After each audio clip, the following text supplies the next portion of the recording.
ছিল ৭১-এর ভূমিকার জন্য আপনারা প্রকাশ্যে ক্ষমা চাইবেন কি? আর কতবার আমার কাছে এটা দাবি করবেন? এই জায়গায় দাঁড়িয়ে বলে গেছি, শতবার বলেছি, ২০০০ বার বললে খুশি হবেন?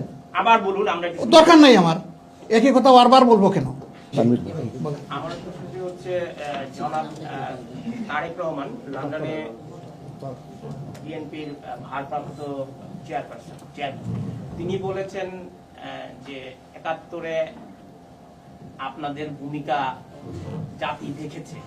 আবার আপনি বিজয় দিবসের র্যালিতে বলেছেন যে বাংলাদেশের মানুষের উপরে যা জুলুম করেছেন সেটার জন্য আপনারা ক্ষমা প্রার্থনা করেছেন এবং আপনারা ভালো হয়ে গেছেন।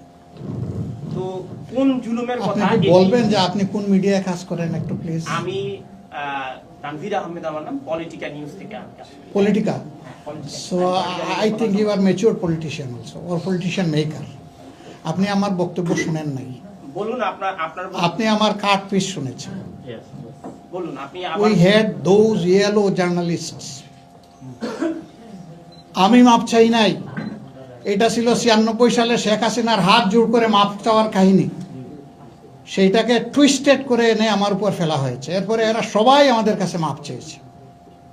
এই কাজ যারা করেছেন, ইন্টেনশনালি ড্যামেজ করার পরে এই মাপ চাইছেন গোপনে, ড্যামেজ করছেন ওপেনে।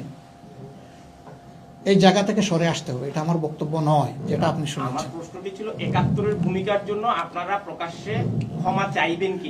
আর কতবার আমার কাছে এটা দাবি করবেন? এই জায়গায় দাঁড়িয়ে বলে গেছি, শতবার বলেছি, ২০০০ বার বললে খুশি হবেন? আবার বলুন। আমরা দরকার নাই আমার, একই কথা বারবার বলবো কেন? বহুবার বলেছি, যদি একবার বলায় না হয় ১০,০০০ বার বলায় হবে না। তারেক রহমানের সাথে আপনার বৈঠক হয়েছে কিনা এই লন্ডন সফরের সময়?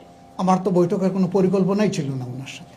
আমি তো এসেছি মাত্র একদিনের সফরে, এবং কি জন্য এসেছি একটু আগেই বলেছি, ওই সুযোগই নাই আমার হাতে।